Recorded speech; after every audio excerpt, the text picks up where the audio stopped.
Sorry my dear students, वो in the last video basically कुछ urgent काम आ गया था, so I have to interrupt the video in between. So now let us resume from where we left in the last video. Okay, so now I was explaining you about dependent and independent demand of inventory items. Okay, देखिए दो तरह की demand होती है, एक तो dependent demand और एक independent demand, right.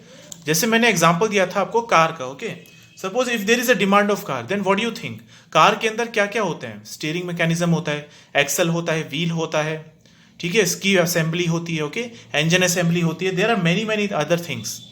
Okay, cooling system होता है, बिल्कुल पूरा कूलिंग सिस्टम होता है ना, रेडिएटर होता है, इजंट इट, बहुत सारे और भी कंपोनेंट्स होते हैं. सो अगर एक कार की डिमांड है तो क्या आपको लगता है अल्टीमेटली इन सब की भी डिमांड होगी? Yes, if you have demand of car, then ultimately with the demand of car you will have the demand for steering mechanism, you will have the demand for axle, wheel, engine, cooling system, etc. Okay, so now अच्छा, अब ये बताइए Excel अपने आप में, Excel की demand किसी पे डिपेंड कर रही है क्या? नहीं. सो ये किस टाइप का डिमांड है? Independent demand. देखिए कार की डिमांड इन सब पे डिपेंड कर रही है, क्योंकि जब तक मैं स्टीयरिंग मैकेनिज्म नहीं लगाऊंगा, एक्सेल नहीं लगाऊंगा, wheel, engine, cooling system, unless I will not be providing all these things in the car, then what do you think, car complete होगी क्या अपने आप में? नहीं. सो देयरफॉर कार क्या होगी? Dependent demand. कार क्या हो गई? Dependent demand. And axle is what? Independent demand, because axle is depend नहीं कर रहा है किसी पे. एक्सेल अपने आप में इंडिपेंडेंट कंपोनेंट है जो कि इस पे डिपेंड नहीं कर रहा है. ऐसे ही व्हील है, इंडिपेंडेंट कंपोनेंट है, राइट. इंजन भी क्या है? डिपेंडेंट है, इंडिपेंडेंट नहीं है माय डियर, डिपेंडेंट है, क्योंकि इंजन के अंदर भी क्या है? क्रैंक शाफ्ट है, इजंट इट, और भी बहुत चीजें, सिलेंडर, पिस्टन अरेंजमेंट है, पूरा क्रैंक शाफ्ट लगी हुई है. ओके, सो उसके अंदर भी कई चीजें आ गई ना. क्रैंक शाफ्ट अलग प्रोडक्ट, अलग प्रोसेस से बनेगा. जो अपना सिलेंडर है, सॉरी हाँ, सिलेंडर का जो रिसेस देना है वो सब अलग तरीके से बनेगा. कास्टिंग से बनता है, मेनली इंजन ब्लॉक कास्टिंग से बनता है. तो बाकी जो क्रैंक शाफ्ट होती है वो फॉर्मिंग प्रोसेस से बनानी पड़ती है. तो देखिए अलग अलग है ना. तो जब इंजन की डिमांड है, इंजन, कार की डिमांड इंजन पे डिपेंडेंट है, और इंजन की खुद की डिमांड अदर डिमांड्स पर डिपेंडेंट है. मतलब जैसे कि किसकी डिमांड है? क्रैंकशाफ्ट की होगी, सिलेंडर ब्लॉक की होगी, एटसेट्रा. सो अब आपको समझ आया, एग्जांपल से समझ आया आपको डिपेंडेंट क्या होता है, इंडिपेंडेंट क्या होता है? सिंपल है, isn't it. So there is no need to look into this complex example. Okay, so I have explained you what is dependent independent with the help of this. Okay, so now moving ahead, ये देखिए यहां पर लिखा हुआ है dependent क्या होता है? The demand for those items is directly related और linked to demand of any other item, isn't it. जैसे कार की डिमांड थी वो डिपेंडेंट किस पे थी? स्टीयरिंग मैकेनिज्म पे, एक्सल, व्हील, इंजन पे, कूलिंग सिस्टम पे, एटसेट्रा. अब जैसे कि इंजन की खुद की डिमांड किस किस पे डिपेंडेंट थी? अपने क्रैंकशाफ्ट की, क्रैंकशाफ्ट पे, इंजन ब्लॉक पे, इस पे डिपेंडेंट थी. Okay, usually of a higher level of which it becomes a part, isn't it. ये हायर लेवल है ना. जैसे आप जैसे जैसे अपने प्रोडक्ट को एक्सप्लोर करेंगे ना, you if you will represent explored form of this product. जैसे कार को आपने एक्सप्लोर किया, सो कार के अंदर कई सारी असेंबली, सब असेंबलीज होंगी, कुछ पार्ट्स होंगे. सो जैसे स्टीयरिंग मैकेनिज्म, ये भी एक असेंबली है, इजंट इट. एक्सल, व्हील, ये इंडिपेंडेंट पार्ट्स है, इन दोनों की भी असेंबली होती है. इंजन अपने आप में एक असेंबली है, okay, in which different different parts are there. Cooling system अपने आप में एक असेंबली है जिसमें रेडिएटर होता है, और you have pipes in which coolant flows. Okay, एक फैन लगा होता है, ठीक है. तो ये पूरा सिस्टम क्या हो गया? कूलिंग सिस्टम, जो कि अपने आप में एक असेंबली है, इजंट इट. सो क्या है ये? Higher level. लोअर लेवल पे हम जैसे जाते जाएंगे, so you will be coming from dependent to independent demand. समझ आ रहा है? As soon as you get lower in this hierarchy, you will get from dependent to independent demand. So वो यही कह रहा है, usually of a higher level of which it becomes a part. Independent क्या होता है? The demand for these items is not directly related और link to any other item. It is difficult to compute and is projected with the help of forecasting. बिल्कुल सही बात है, इसको compute करना डिफिकल्ट है. देखिए जैसे फॉर एग्जांपल कार की डिमांड आई, ठीक है. अब कार की डिमांड आई तो ऑटोमेटिकली सबकी डिमांड आई, बट क्या है कि फिर एक्सेल की कितनी डिमांड आएगी वो कैसे पता पड़ेगा? क्योंकि ये इंडिपेंडेंट है, एक्सेल किसी पे डिपेंड नहीं कर रहा है. तो अब हमें क्या करना पड़ेगा? इसको फोरकास्ट करके पता करना पड़ेगा, ठीक है. जितने फोरकास्ट करेंगे उस हिसाब से हम लोग रफली इसका भी फोरकास्ट कर पाएंगे. जैसे सपोज एक्सेल की डिमांड 10 आई, तो हम भी कह सकते हैं कि भैया कार की भी डिमांड 10 ही होगी अराउंड. ठीक है, उससे थोड़ी ज़्यादा हम बनाएंगे, है ना। तो अगर इंडिपेंडेंट प्रोडक्ट्स की हमें डिमांड पता है तो हम ऑटोमेटिकली डिमांड डिपेंडेंट जो प्रोडक्ट हैं उनकी डिमांड पता कर सकते हैं easily, isn't it? So we have to forecast what? Independent or dependent? Independent, isn't it?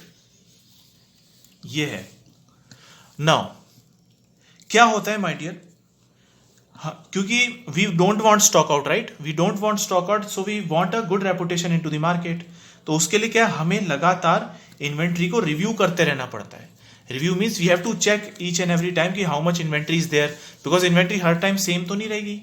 हाँ, बफर स्टॉक जरूर, क्योंकि देखिए बफर स्टॉक को भी आपको रखना है कांस्टेंट, बफर स्टॉक को भी आपने कांस्टेंट रखना है। लेकिन एक टाइम ऐसा आएगा जैसे सपोज 60 का बफर स्टॉक है, कम होते होते 40 पहुंच गया, अब कोई होना तो चाहिए ना उसको रिव्यू करने के लिए कि जिससे 60 पे 40 पहुंच गया, 60 सपोज 40 पहुंच गया, बट अगर आपको उसको वापस 60 पे लेके आना है, so you have to add 20 more to it so as to again come back to 60, isn't it? So continuously review is required for the inventory.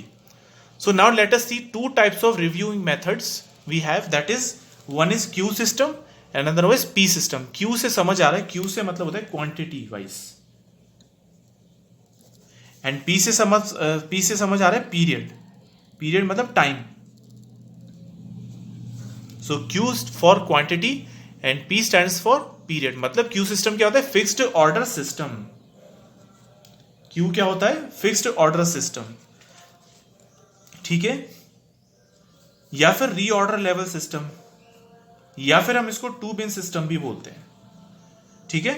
अभी आपको मैं समझा दूं टू बिन क्यों बोलते हैं, why it is called two bin system, I will explain it to you, don't worry. तो Q system को क्या बोलते हैं, क्यू से क्या है, क्वांटिटी।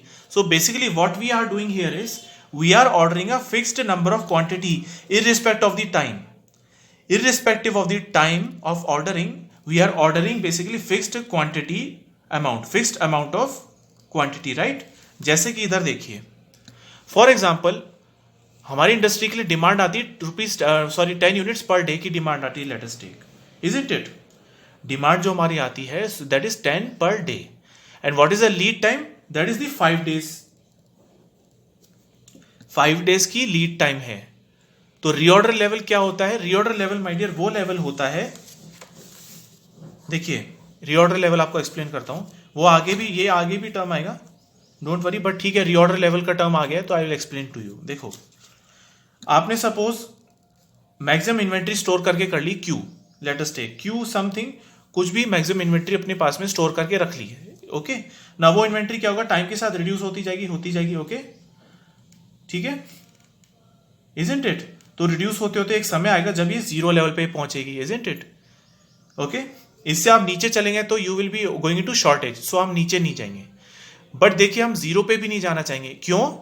क्योंकि अगर जीरो पे गए, क्योंकि अगर हमने सपोज वेट किया जब इन्वेंट्री खत्म हो जीरो लेवल पे पहुंचे तब हम ऑर्डर करें, देखिए होगा क्या माय डियर, प्रॉब्लम क्या हो जाएगी कि सपोज इन्वेंट्री खत्म हो गया, अब सपोज आज खत्म हुआ सपोज इन्वेंट्री, ठीक है, हमारे पास डिमांड आई पड़ी है ऊपर से कस्टमर की, ठीक है, तो अब अगर सपोज जीरो लेवल पे इन्वेंट्री पहुंच गया, अब आज हम ऑर्डर प्लेस करने चले, तो will you not think that it will take some lead time, okay, to reach there? ऐसा थोड़ा ना आज के आज फोन किया हमने आज के आज पहुंच जाएगा, नहीं, it may take 5 days, it may take 7 days, it may take more days यार, डिपेंडिंग अपॉन कि कितना बड़ा प्रोडक्ट है, कितना बल्क में है प्रोडक्ट, राइट? ठीक है, प्रोडक्ट पे भी तो डिपेंड करता है ना कि कितने लीड टाइम में पहुंचेगा, डिस्टेंस पे भी डिपेंड करता है आप कहां से जब आप ऑर्डर करा रहे हैं। Obviously you will choose what the vendor which is near to you, but फिर भी कुछ कंडीशंस होती है, मतलब कुछ प्रोसेस फॉर्मेलिटीज होती है जिसके कारण भी थोड़ी देरी हो जाती है।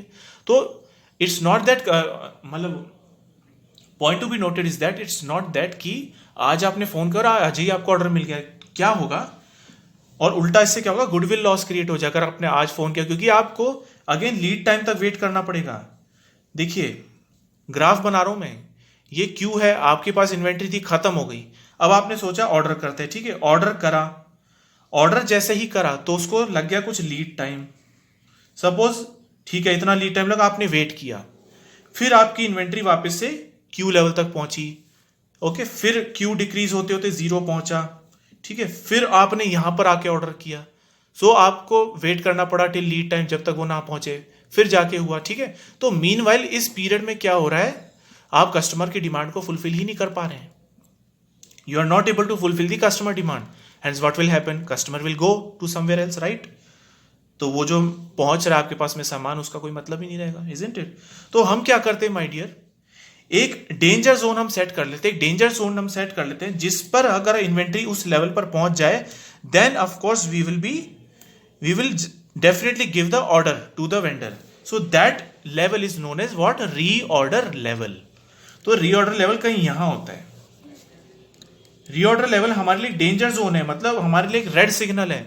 ये बताता है कि अब आप जो है ऑर्डर करना चालू कर दीजिए, क्योंकि क्या होगा, अब आप देखिए ध्यान से, रीऑर्डर लेवल से क्या होगा, until and unless we are not knowing the reorder level. अब देखिए क्या होगा, क्यू लेवल का इन्वेंट्री था वन सेकेंड, ठीक है, मैक्सिमम इन्वेंट्री आपके पास में था, डिक्रीज होते होते एक टाइम ऐसा है जब आप पहुंच गए रीऑर्डर लेवल पे, ठीक है. अब आपको रेड सिग्नल मिला कि भाई अब इन्वेंट्री ऑर्डर करो.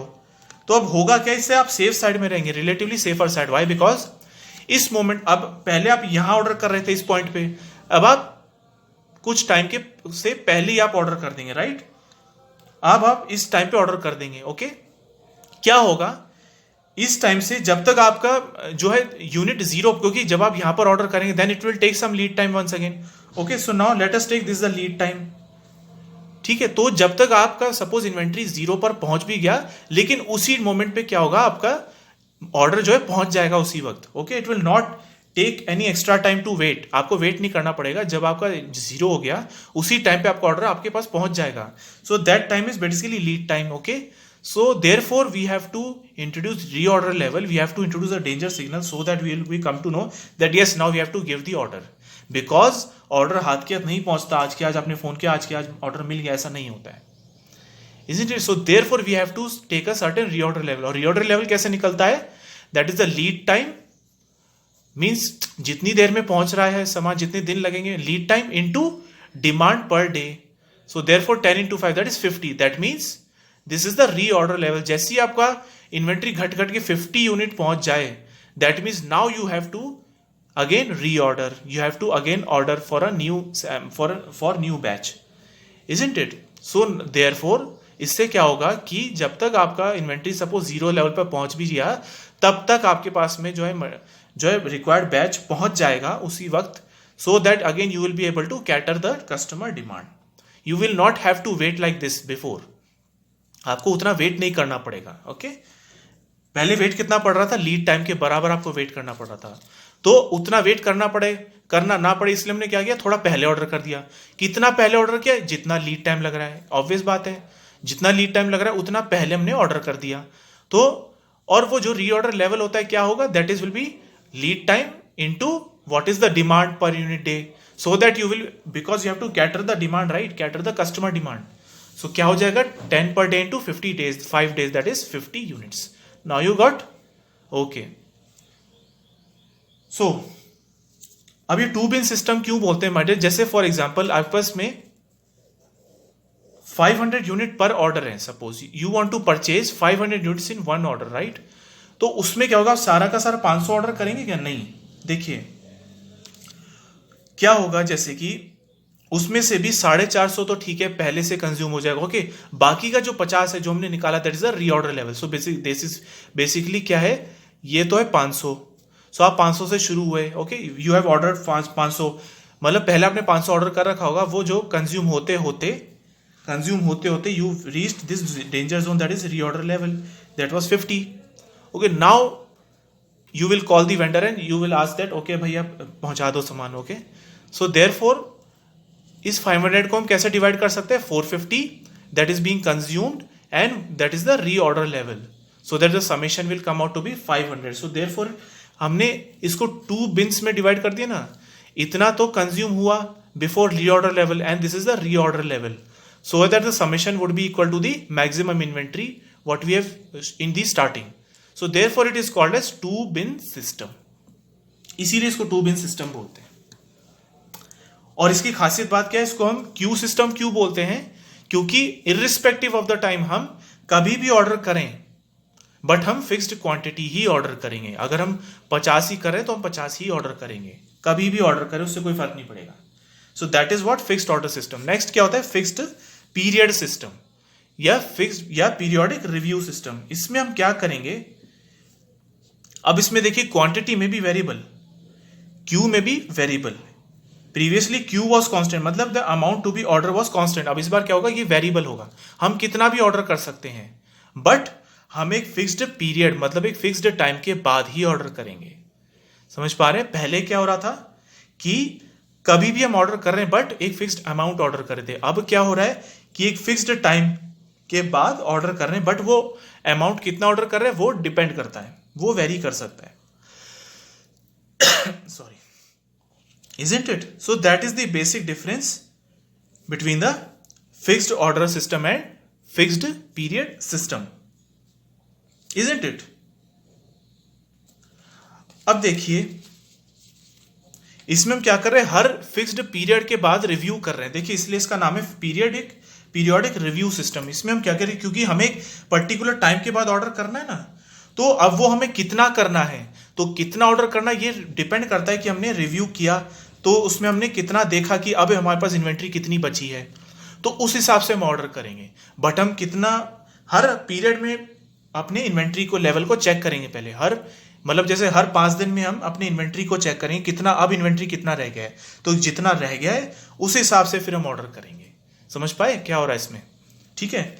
बट इसमें देखिए इसमें क्या हो रहा है कि there is no indication of end of stock, there is no indication of end of stock. इसमें एक डिसएडवांटेज है, फिक्स्ड पीरियड सिस्टम में ये डिसएडवांटेज है कि there is no indication of end of stock. देखिए आप हर 5 दिन में अपनी इन्वेंट्री लेवल चेक करें, हो सकता है एक ऐसा टाइम आ जाए कि आप जैसे सपोज आज है, आज से शुरू हुए नेक्स्ट 5 डेज के बाद ही अब आप चेक करेंगे, ओके।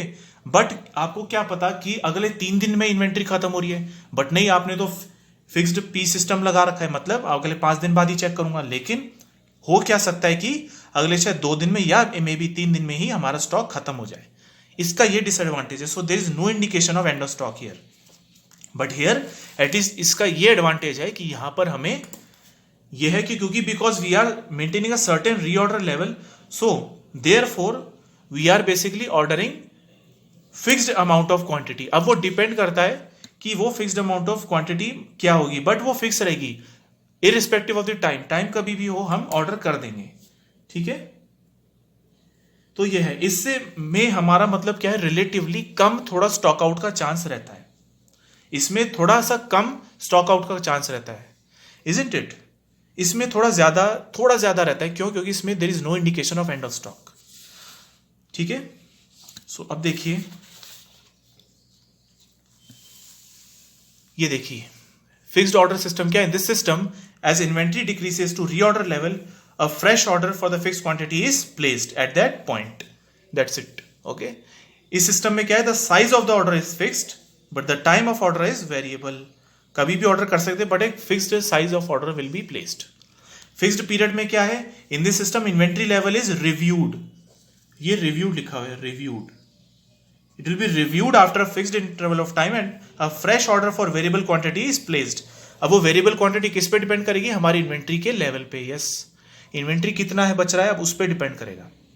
ठीक है, जैसे कि इन्वेंट्री अगर जितना सोचा था उससे अगर कम बच रहा है तो हम थोड़ा ज्यादा ऑर्डर कर देंगे, और अगर इन्वेंट्री मतलब ठीक है हमारे पास में है, इन्वेंट्री कम हुआ बट फिर भी हमारे पास में है, तो हम अब की बार थोड़ा कम ऑर्डर कर लेंगे, बट हम क्या करेंगे, हर एक फिक्स टाइम के बाद ऑर्डर करेंगे। That is the fix period system, isn't it? So ठीक है, तो अब इसके बाद में हम लोग देखते हैं deterministic and probabilistic inventory model, deterministic and probabilistic inventory model. ठीक है, चलिए इसको हम लोग नेक्स्ट वीडियो में डिस्कस करेंगे, इसको हम लोग नेक्स्ट वीडियो में और देखेंगे ना, डिटर्मिनिस्टिक क्या होता है, प्रोबेबिलिस्टिक क्या होता है। So thank you so much my dear friends, thank you.